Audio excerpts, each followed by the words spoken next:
Here begins the interview with the devil.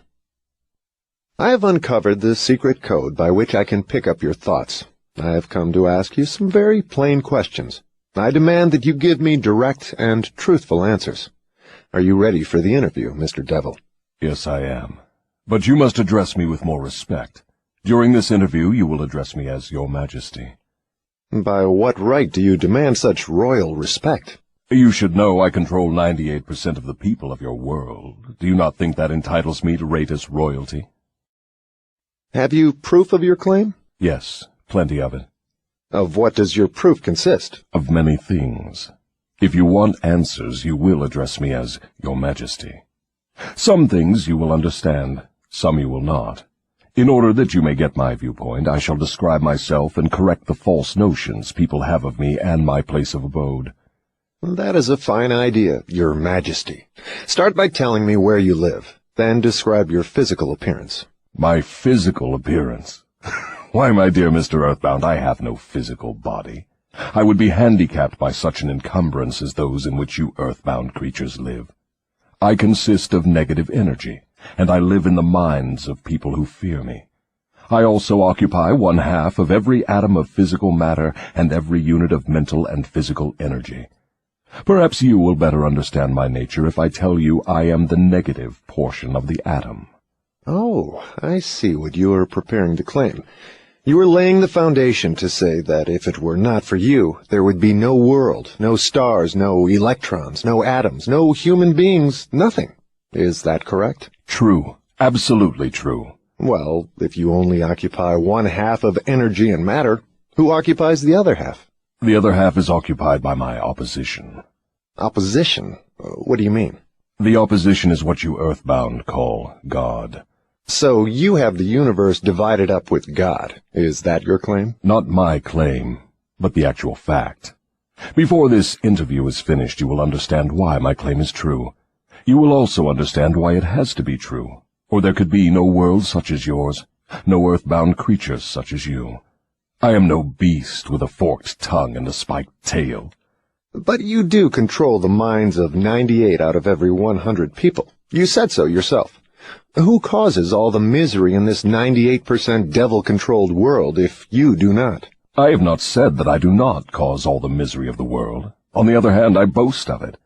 It is my business to represent the negative side of everything, including the thoughts of you earthbound people. How else could I control people? My opposition controls positive thought. I control negative thought. How do you gain control of the minds of people? Oh, that is easy. I merely move in and occupy the unused space of the human brain. I sow the seeds of negative thought in the minds of people so I can occupy and control the space. You must have many tricks and devices by which you gain and hold control of the human mind. To be sure, I employ tricks and devices to control human thought. My devices are clever ones, too. Go ahead and describe your clever tricks, Your Majesty. One of my cleverest devices for mind control is fear. I plant the seed of fear in the minds of people, and as these seeds germinate and grow, through use, I control the space they occupy. The 6 most effective fears are the fear of poverty, criticism, ill health, loss of love, old age, and death. Which of these 6 fears serves you most often, Your Majesty? The first and the last, poverty and death. At one time or another during life, I tighten my grip on all people through one or both of these. I plant these fears in the minds of people so deftly that they believe them to be their own creation. I accomplish this end by making people believe I am standing just beyond the entrance gate of the next life, waiting to claim them after death for eternal punishment. Of course, I cannot punish anyone, except in that person's own mind, through some form of fear. But fear of the thing which does not exist is just as useful to me as fear of that which does exist. All forms of fear extend the space I occupy in the human mind. Your Majesty, will you explain how you gained this control over human beings? The story is too long to be told in a few words. It began over 1,000,000 years ago when the first man began to think. Up to that time I had control over all mankind, but enemies of mine discovered the power of positive thought, placed it in the minds of men, and then began a battle on my part to remain in control. So far I have done quite well by myself, having lost only 2% of the people to the opposition. I take it from your answer that men who think are your enemies. Is that right? It is not right, but it is correct. Tell me something more about the world in which you live. I live wherever I choose. Time and space do not exist for me. I am a force best described to you as energy. My favorite physical dwelling place, as I have told you, is in the minds of the earthbound. I control a part of the brain space of every human being. The amount of space I occupy in each individual's mind depends upon how little and what sort of thinking that person does. As I have told you, I cannot entirely control any person who thinks. You speak of your opposition. Just what do you mean by that? My opponent controls all the positive forces of the world, such as love, faith, hope, and optimism. My opponent also controls the positive factors of all natural law throughout the universe, the forces which keep the earth and the planets and all the stars balanced in their courses. But these forces are meek in comparison with those which operate in the human mind under my control. You see, I do not seek to control stars and planets. I prefer the control of human minds. Where did you acquire your power, and by what means do you add to it? I add to my power by appropriating the mind power of the earthbound as they come through the gate at the time of death. 98 out of every 100 who come back to my plane from the earth plane are taken over by me, and their mind power is added to my being. I get all who come over with any form of fear. You see, I am constantly at work, preparing the minds of people before death, so I can appropriate them when they come back to my plane. Will you tell me how you go about your job of preparing human minds so you can control them? I have countless ways of gaining control of human minds while they are still on the earth plane. My greatest weapon is poverty. I deliberately discourage people from accumulating material wealth because poverty discourages men from thinking and makes them easy prey for me. My next best friend is ill health. An unhealthy body discourages thinking. Then I have countless thousands of workers on earth who aid me in gaining control of human minds. I have these agents placed in every calling. They represent every race and creed, every religion. Who are your greatest enemies on earth, Your Majesty? All who inspire people to think and act on their own initiative are my enemies. Such men as Socrates, Confucius, Voltaire, Emerson, Thomas Paine, and Abraham Lincoln. And you are not doing me any good either. Is it true that you use men who have great wealth? As I have already told you, poverty is always my friend because it discourages independence of thought and encourages fear in the minds of men. Some wealthy men serve my cause, while others do me great damage, depending on how the wealth is used. The great Rockefeller fortune, for example, is one of my worst enemies. That is interesting, Your Majesty. Will you tell me why you fear the Rockefeller fortune more than others? The Rockefeller money is being used to isolate and conquer diseases of the physical body in all parts of the world. Disease has always been one of my most effective weapons. The fear of ill health is second only to the fear of poverty. The Rockefeller money is uncovering new secrets of nature in 100 different directions, all of which are designed to help men take and keep possession of their own minds. It is encouraging new and better methods of feeding, clothing, and housing people. It is wiping out the slums in the large cities, the places where my favorite allies are found. It is financing campaigns for better government and helping to wipe out dishonesty in politics. It is helping to set higher standards in business practice and encouraging businessmen to conduct business by the golden rule, and that is not doing my cause any good. What about these boys and girls who are said to be on the road to hell? Are you in control of them? Well, I can answer that question only with yes and no. I have corrupted the minds of the young by teaching them to drink and smoke, but they have me baffled through their tendency to think for themselves. You say you have corrupted the minds of the young people with liquor and cigarettes. I can understand how liquor might destroy the power of independent thought, but do not see what cigarettes have to do with helping your cause. You may not know it, but cigarettes break down the power of persistence. They destroy the power of endurance. They destroy the ability to concentrate. They deaden and undermine the imaginative faculty, and help in other ways to keep people from using their minds most effectively. Do you know I have millions of people, young and old of both sexes, who smoke 2 packages of cigarettes a day? That means I have millions of people who are gradually destroying their power of resistance. One day I shall add to their habit of cigarette smoking other thought-destroying habits, until I shall have gained control of their minds. Habits come in pairs, triplets, and quadruplets. Any habit which weakens one's willpower invites a flock of its relatives to move in and take possession of the mind. The cigarette habit not only lowers the power of resistance and discourages persistence, but it invites looseness in other human relationships.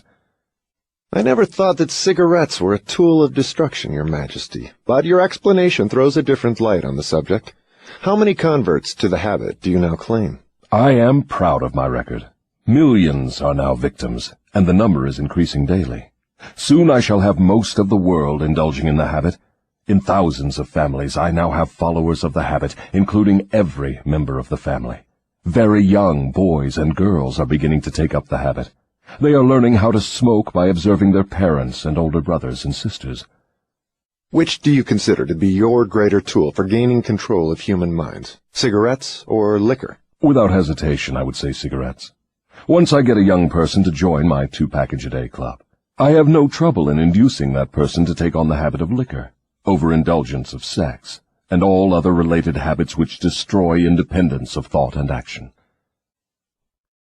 Your Majesty, when I began this interview, I had you all wrong. I thought you were a fraud and a fake, but I see now that you are quite real and very powerful. Your apology is accepted, but you need not have bothered. Millions of people have questioned my power, and I got most of them at the gate as they came over. I ask no person to believe in me. I prefer that people fear me. I am no beggar. I take what I want by cleverness and force. Begging people to believe is the business of my opposition, not mine.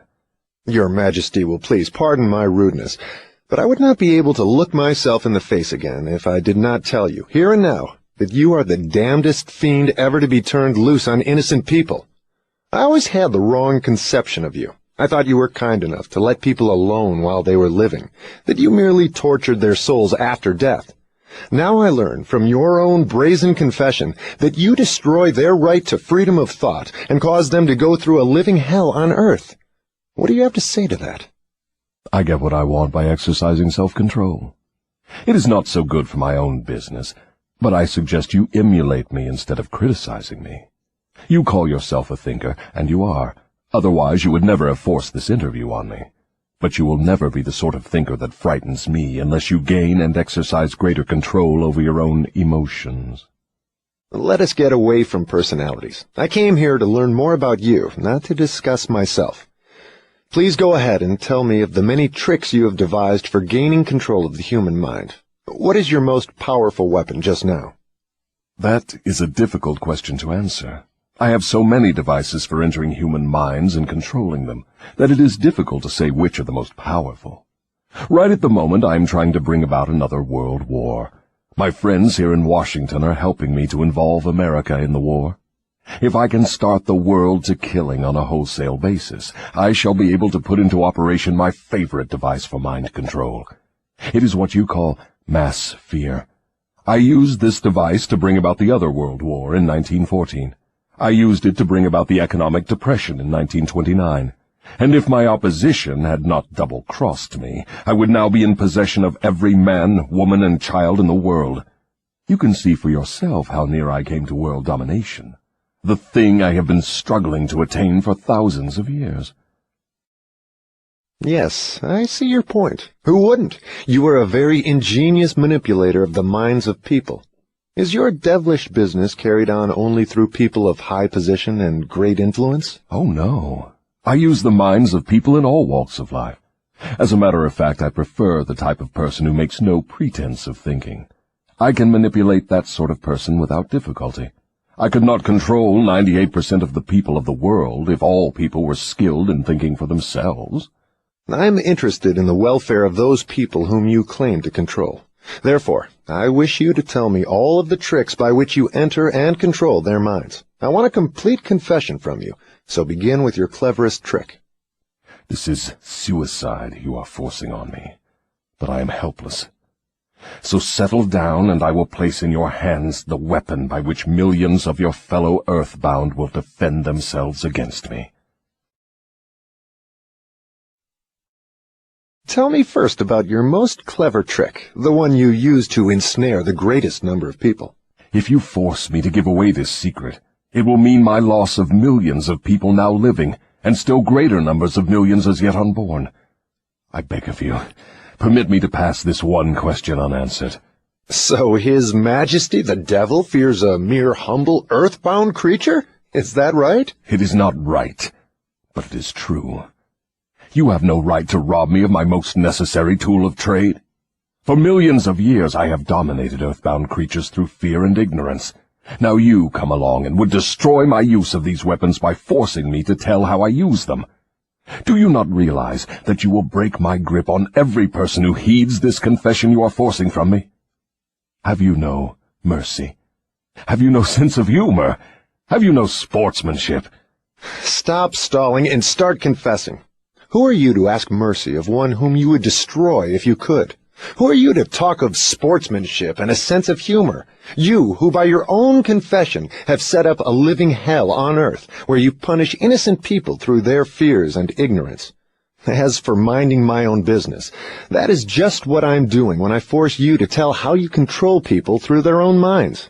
My business, if it can be called a business, is helping to unlock the doors of the self-made prisons in which men and women are confined because of the fears you have planted in their minds. My greatest weapon over human beings consists of two secret principles by which I gain control of their minds. I will speak first of the principle of habit, through which I silently enter the minds of people. By operating through this principle, I establish, I wish I could avoid using this word, the habit of drifting. When a person begins to drift on any subject, he is headed straight toward the gates of what you earthbound call hell. Describe all the ways in which you induce people to drift. Define the word and tell us exactly what you mean by it. I can best define the word drift by saying that people who think for themselves never drift, while those who do little or no thinking for themselves are drifters. A drifter is one who permits himself to be influenced and controlled by circumstances outside of his own mind. He would rather let me occupy his mind and do his thinking than go to the trouble of thinking for himself. A drifter is one who accepts whatever life throws in his way without making a protest or putting up a fight. He doesn't know what he wants from life and spends all of his time getting just that. A drifter has lots of opinions, but they are not his own. Most of them are supplied by me. A drifter is one who is too lazy mentally to use his own brain. That is the reason I can take control of people's thinking and plant my own ideas in their minds. I think I understand what a drifter is. Tell me the exact habits of people by which you induce them to drift through life. Start by telling me when and how you first gained control of a person's mind. My control over the mind of a human being is obtained while the person is young. Sometimes I lay the foundation for my control of a mind before the owner of it is born, by manipulating the minds of that person's parents. Sometimes I go further back than this and prepare people for my control through what you earthbound call physical heredity. You see, therefore, I have two approaches to the mind of a person. Yes. Go on, and describe these two doors by which you enter and control the minds of human beings. As I have stated, I help to bring people into your world with weak brains by giving to them before birth as many as possible of the weaknesses of their ancestors. You call this principle physical heredity. After people are born, I make use of what you earthbound call environment as a means of controlling them. This is where the principle of habit enters. The mind is nothing more than the sum total of one's habits. One by one, I enter the mind and establish habits, which lead finally to my absolute domination of the mind. Tell me of the most common habits by which you control the minds of people. That is one of my cleverest tricks. I enter the minds of people through thoughts which they believe to be their own. Those most useful to me are fear, superstition, avarice, greed, lust, revenge, anger, vanity, and plain laziness. Through one or more of these I can enter any mind, at any age. But I get my best results when I take charge of a mind while it is young, before its owner has learned how to close any of these 9 doors. Then I can set up habits which keep the doors ajar forever. I'm catching on to your methods. Now, let us go back to the habit of drifting. Tell us all about that habit, since you say it is your cleverest trick in controlling the minds of people. As I said before, I start people drifting during their youth. I induce them to drift through school without knowing what occupation they wish to follow in life. Here I catch the majority of people. Habits are related. Drift in one direction and soon you will be drifting in all directions. I also use environmental habits to give me a definite grip on my victims. I see. You make it your business to train children in the habit of drifting by inducing them to go through school without aim or purpose. Now, tell me of some of your other tricks with which you cause people to become drifters. Well, my second best trick in developing the habit of drifting is one that I put into operation with the aid of parents and public school teachers and religious instructors. I warn you not to force me to mention this trick. Do not disclose this trick. If you do so, you will be hated by my coworkers who help me use this trick. If you publish this confession in book form, your book will be barred from the public schools. It will be blacklisted by most of the religious leaders. It will be hidden from children by many parents. The newspapers will not dare to give reviews of your book. Millions of people will hate you for writing the book. In fact, no one will like you or your book except those who think, and you know how very few there are of this sort. My advice to you is to let me skip the description of my second best trick. So, for my own good, you wish to withhold the description of your second best trick. No one will like my book except those who think, eh? Very well, go ahead and answer. You'll regret this, Mr. Earthbound, but the joke is on you. By this mistake of yours, you will divert attention from me to yourself. My co-workers, of whom there are millions, will forget about me and hate you for uncovering my methods. Never mind about me. Tell me all about this second best trick of yours with which you induce people to drift with you to hell. My second best trick is not second at all. It is first. It is first because without it I never could gain control of the minds of the youths. Parents, school teachers, religious instructors, and many other adults unknowingly serve my purpose by helping me to destroy in children the habit of thinking for themselves. They go about their work in various ways, never suspecting what they are doing to the minds of children or the real cause of the children's mistakes. I can hardly believe you, Your Majesty. I've always believed that children's best friends were those closest to them, their parents, their school teachers, and their religious instructors. Where would children go for dependable guidance if not to those who have charge of them? That is where my cleverness comes in. There is the exact explanation of how I control 98% of the people of the world. I take possession of people during their youth, before they come into possession of their own minds, by using those who are in charge of them. I especially need the help of those who give children their religious instruction, because it is here that I break down independent thought and start people on the habit of drifting, by confusing their minds with unprovable ideas concerning a world of which they know nothing. It is here also that I plant in the minds of children the greatest of all fears, the fear of hell.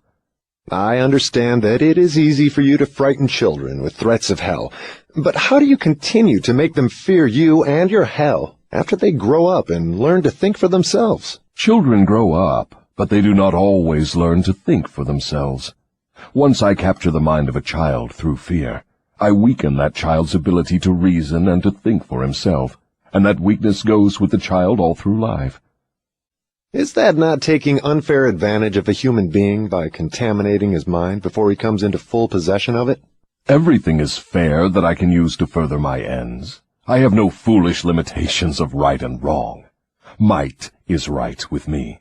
I use every known human weakness to gain and keep control of the human mind. I understand your devilish nature. Now, let us get back to further discussion of your methods of inducing people to drift to hell here on earth.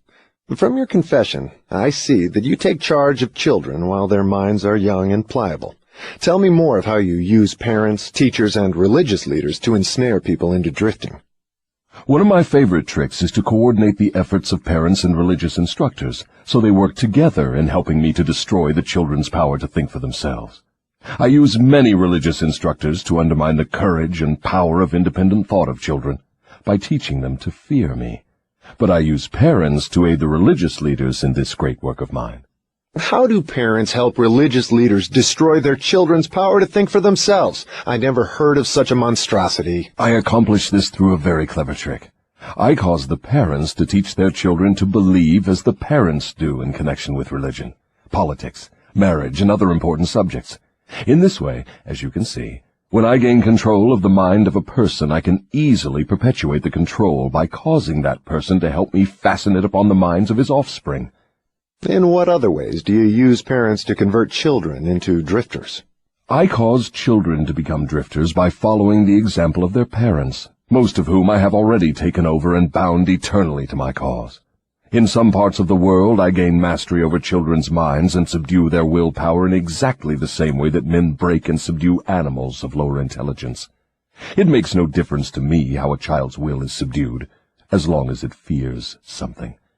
I will enter its mind through that fear and limit the child's power to think independently. It seems that you go out of your way to keep people from thinking. Yes, accurate thought is death to me. I cannot exist in the minds of those who think accurately. I do not mind people thinking, as long as they think in terms of fear, discouragement, hopelessness, and destructiveness. When they begin to think in constructive terms of faith, courage, hope, and definiteness of purpose, they immediately become allies of my opposition, and are therefore lost to me.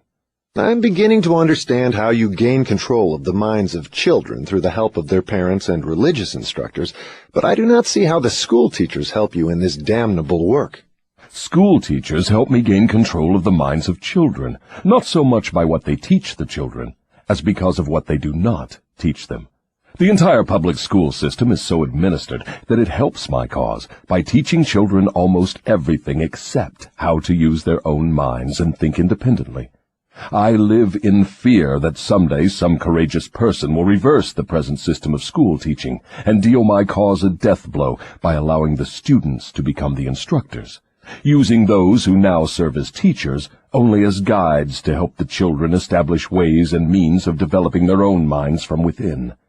When that time comes, the school teachers will no longer belong to my staff. I was under the impression that the purpose of all schooling was to help children to think. That may be the purpose of schooling, but the system in most of the schools of the world does not carry out the purpose. School children are taught not to develop and use their own minds, but to adopt and use the thoughts of others. This sort of schooling destroys the capacity for independent thought, except in a few rare cases where the children rely so definitely upon their own willpower that they refuse to allow others to do their thinking. Accurate thought is the business of my opposition, not mine. What relationship, if any, has your opposition with the homes, the churches, and the schools? Your reply to this question should be interesting. Here is where I make use of some more of my clever tricks. I cause it to appear that everything done by the parents, the school teachers, and the religious instructors is being done by my opposition. This diverts attention from me, while I manipulate the minds of the young. When religious instructors try to teach children the virtues of my opposition, they generally do so by frightening them with my name. That is all I ask of them. I kindle the flame of fear into proportions which destroy the child's power to think accurately. In the public schools, the teachers further my cause by keeping the children so busy cramming non-essential information into their minds, they have no opportunity to think accurately or to analyze correctly the things their instructors teach them. Do you claim for your cause all those who are bound by the habit of drifting? No. Drifting is only one of my tricks through which I take over the power of independent thought. Before a drifter becomes my permanent property, I must lead him on and ensnare him with another trick.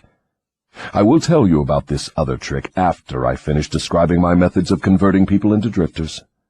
Do you mean you have a method by which you can cause people to drift so far away from self-determination that they can never save themselves? Yes, a definite method, and it is so effective it never fails.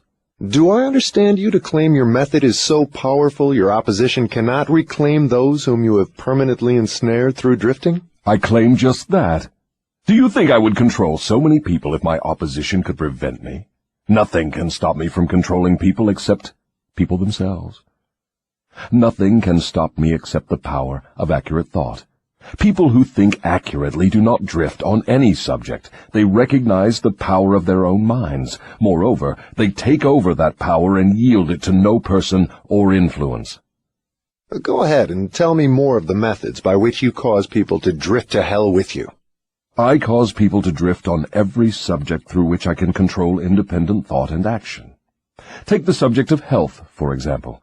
I cause most people to eat too much food, and the wrong sort of food. This leads to indigestion and destroys the power of accurate thought. If the public schools and the churches taught children more about proper eating, they would do my cause irreparable damage. Marriage. I cause men and women to drift into marriage without plan or purpose designed to convert the relationship into harmony. Here is one of my most effective methods of converting people into the habit of drifting. I cause married people to bicker and nag one another over money matters. I cause them to quarrel over the bringing up of their children. I engage them in unpleasant controversies over their intimate relationships and in disagreements over friends and social activities. I keep them so busy finding fault with one another that they never have time to do anything else long enough to break the habit of drifting. Occupation. I teach people to become drifters by causing them to drift out of school into the first job they can find, with no definite aim or purpose except to make a living. Through this trick, I keep millions of people in fear of poverty all their lives. Through this fear, I lead them slowly but surely onward until they reach the point beyond which no individual ever has broken the drifting habit. Savings. I cause people to spend freely and to save sparingly, or not at all, until I take complete control of them through their fear of poverty. Environment. I cause people to drift into inharmonious and unpleasant environments in the home, in their places of occupation, in their relationship with relatives and acquaintances, and to remain there until I claim them through the habit of drifting. Dominating thoughts. I cause people to drift into the habit of thinking negative thoughts. This leads to negative acts, and involves people in controversies and fills their minds with fears, thus paving the way for me to enter and control their minds. When I move in, I do so by appealing to people through negative thoughts, which they believe to be their own. I plant the seeds of negative thought in the minds of people through the pulpit, the newspapers, the moving pictures, the radio, and all other popular methods of appeal to the mind. I cause people to allow me to do their thinking for them, because they are too lazy and too indifferent to think for themselves. I conclude from what you say that drifting and procrastination are the same. Is that true? Yes, that is correct. Any habit which causes one to procrastinate, to put off reaching a definite decision, leads to the habit of drifting. Is man the only creature who drifts? Yes. All other creatures move in response to definite laws of nature. Man alone defies nature's laws and drifts when he wills. Everything outside the minds of men is controlled by my opposition, by laws so definite that drifting is impossible. I control the minds of men solely because of their habit of drifting, which is only another way of saying that I control the minds of men only because they neglect or refuse to control and use their own minds. This is getting to be pretty deep stuff for a mere human being. Let us get back to the discussion of something less abstract. Please tell me how this drifting habit affects people in the everyday walks of life, and tell me in terms the average person can understand. I would prefer to keep this interview up among the stars. No doubt you would. That would save you from being exposed. But let us come back to Earth. Tell me now what drifting is doing to us as a nation here in the United States. Frankly, I may as well tell you that I hate the United States as only the devil can hate. That is interesting. What is the cause of this hatred? The cause was born on July 4, 1776, when 56 men signed a document which destroyed my chances of controlling the nation. You know that document as the Declaration of Independence. Had it not been for the influence of that damnable document, I would now have a dictator running the country, and I would stop this right to free speech and independent thought that is threatening my rule on earth. Am I to understand from what you say that nations controlled by self-appointed dictators belong in your camp? There are no self-appointed dictators. I appoint them all. Moreover, I manipulate them and direct them in their work. Nations run by my dictators know what they want and take it by force. Look what I have done through Mussolini in Italy. Look what I am doing through Hitler in Germany. Look what I am doing through Stalin in Russia. My dictators run those nations for me because the people have been subdued through the habit of drifting. My dictators do no drifting. That is why they rule for me the millions of people under their control. What would happen if Mussolini, Stalin, and Hitler turned traitors and disavowed you and your rule? That will not happen because I have them too well bribed. I am paying each of them with the sop of his own vanity, by making him believe he is acting on his own account. That is another trick of mine. Let us come back to the United States and learn something of what you are doing to convert people into the habit of drifting. Right now I am paving the way for a dictatorship by sowing the seeds of fear and uncertainty in the minds of the people. Through whom are you carrying on your work? Mainly through the president. I am destroying his influence with the people by causing him to drift on the question of a working agreement between employers and their employees. If I can induce him to drift for another year, he will be so thoroughly discredited I can hand over the country to a dictator. If the president continues to drift, I will paralyze personal freedom in the United States, just as I destroyed it in Spain, Italy, Germany, and England. What you say leads me to the conclusion that drifting is a weakness which inevitably ends in failure, whether among individuals or nations. Is that your claim? Drifting is the most common cause of failure in every walk of life. I can control anyone whom I can induce to form the habit of drifting on any subject. The reason for this is twofold. First, the drifter is just so much putty in my hands, to be molded into whatever pattern I choose, because drifting destroys the power of individual initiative. Second, the drifter cannot get help from my opposition, because the opposition is not attracted to anything so soft and useless. Is that why a few people are wealthy, while the majority of people are poor? That is exactly the reason. Poverty, like physical illness, is a contagious disease. You find it always among the drifters, never among those who know what they want and are determined to get just that. It may mean something to you when I call your attention to the fact that the non-drifters, whom I do not control, and those who possess most of the wealth of the world, happen to be the same people. I have always understood that money was the root of all evil, that the poor and the meek would inherit heaven, while the wealthy would pass into your hands. What have you to say of that claim? Men who know how to get the material things of life generally know how to keep out of the hands of the devil as well. The ability to acquire things is contagious. Drifters acquire nothing except that which no one else wants. If more people had definite aims and stronger desires for material and spiritual riches, I would have fewer victims.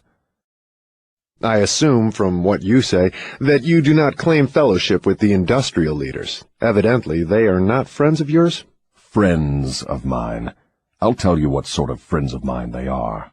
They have belted the entire country with good roads, thus bringing into close communion the people of both city and country. They have converted ores into steel, with which they have built the skeletons of great skyscrapers. They have harnessed electrical power and converted it into 1,000 uses, all designed to give man time to think. They have provided through the automobile personal transportation to the humblest citizen, thus giving to everyone the freedom of travel. They have provided every home with instantaneous news of what is happening in all parts of the world through the aid of the radio. They have reared libraries in every city, town, and hamlet, and have filled them with books, giving to all who read a complete outline of the most useful knowledge mankind has gathered from his experiences. They have given the humblest citizen the right to express his own opinion on any subject, at any time, anywhere, without fear of molestation. And they have seen to it that every citizen may help make his own laws, levy his own taxes, and manage his own country through the ballot. These are but